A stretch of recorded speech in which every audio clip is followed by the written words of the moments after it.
Hello YouTube, this is Darkon633 back with another Transformers review. Today we're going to take a look at the Transformers Takara Legends LG-58, Cloudwracker, and Fastlane. Now, seeing as the Hasbro versions of both of these characters are quite a pain to get a hold of, since one of them was included in one of the box sets that was exclusive to, if I remember correctly, Toys R Us, and the other one is in a 2-pack with Wingspan, if I remember correctly. I'm getting them confused, but I think it was Wingspan, from Walgreens. The Takara one at least went ahead and released it in a 2-pack, so it's very easy to get a hold of, even if it's a little bit expensive on their own. Anyways, we're going to take a look at the box first. The box is in your somewhat standard Legend-styled box. It has a picture of Cloudwracker and Fastlane there, or Cloudwracker and Fastlane, should I say. Shows that it is the Autobot Clones. It is Legend-58, and on the back it shows the normal transformations, etc. Now, just like other Legends actual class, not Transformers Legends style figures, it does not include any weapons, which is unfortunate. So really the only thing that the clones come with is the little instruction booklet and comic, which I find extremely amusing. So we're going to take this out to the side. First, we're going to take a look at Cloudwracker. Articulation-wise, the head can swivel 360, and has ball joints at the shoulders with no hindrance. He does have ball-jointed elbows, and the fists can actually articulate in and out due to transformation. He has ball joints at the hips, but no other points of articulation there. He has swivels at the thighs, just under 90 degrees for knee articulation due to the fact he does kind of bump against the wing flaps, and that's about it. It doesn't really have any ankle articulation because, once again, the back flaps actually hinder that as well. The next figure we're going to look at, obviously, is Fastlane. His head can swivel 360, but you do kind of need to move the little spoiler piece, which is a part of his car mode, obviously. He has ball joints at the shoulders, ball joints at the elbows, and articulated fists as well. So that's about the same otherwise. Once again, no waist articulation, but he does have ball joints at the hips, swivels at the thighs. More than 90 degrees this time due to the fact that nothing is hindering it, and he does kind of have the ankle articulation, although once again it is transformation, so it kind of cheats there. One thing to note is that these particular versions of the characters are mainly based on their Takara colors and also their appearances in the Transformers Headmasters cartoon. While they really didn't have a major presence in the cartoon, they did have like a single episode, if I remember correctly, with them appearing along with the Decepticon clones. So that's probably one of the draw points between the two versions, is that some fans might actually prefer the Hasbro colors, but it is unfortunate that they're quite hard to get a hold of, especially since the box set that included one of them is extremely hard to get a hold of, especially. Now we'll move on to the transformation. To transform Fastlane, we're going to, Cloudwracker, spin the head so that the fin faces this direction. We're going to collapse the hands, pull these forward, so now it looks like this. We're going to move the wing flaps, so it looks like that. Next, we're going to collapse the feet, swivel these around, and these will actually peg onto the little areas here where the shoulders once were.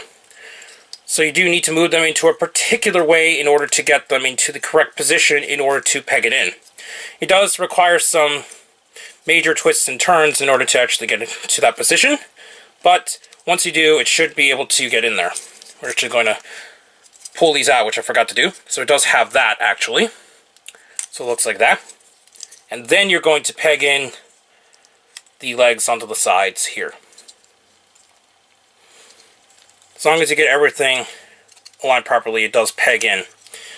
Due to the way that the shoulders move, it does move quite a bit, so it does misalign quite easily, but once you peg it in, it does stand. Same thing for the other side.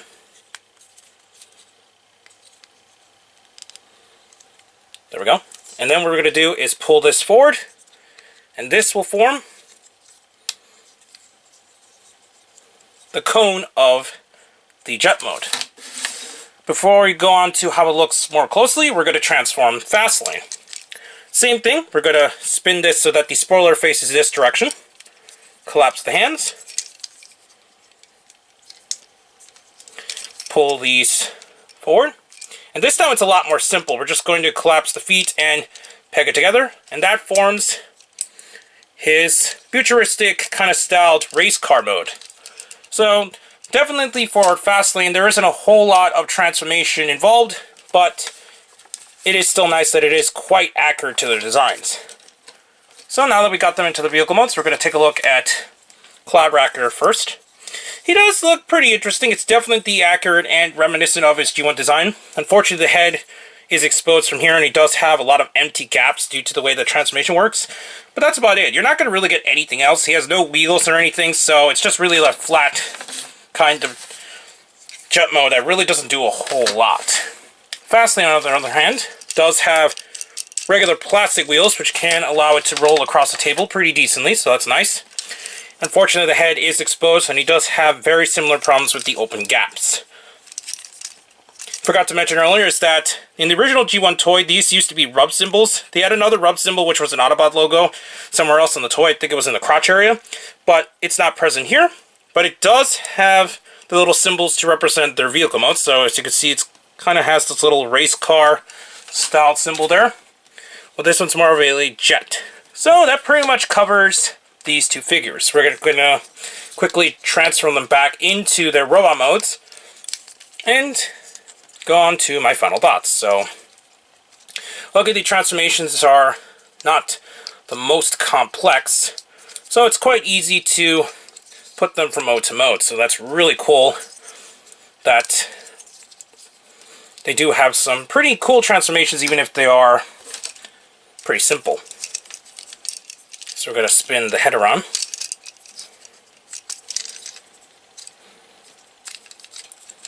And now we have them back in their robot modes. So, this is actually a pretty nice set, and it's really nice to actually get both of the Autobot clones together.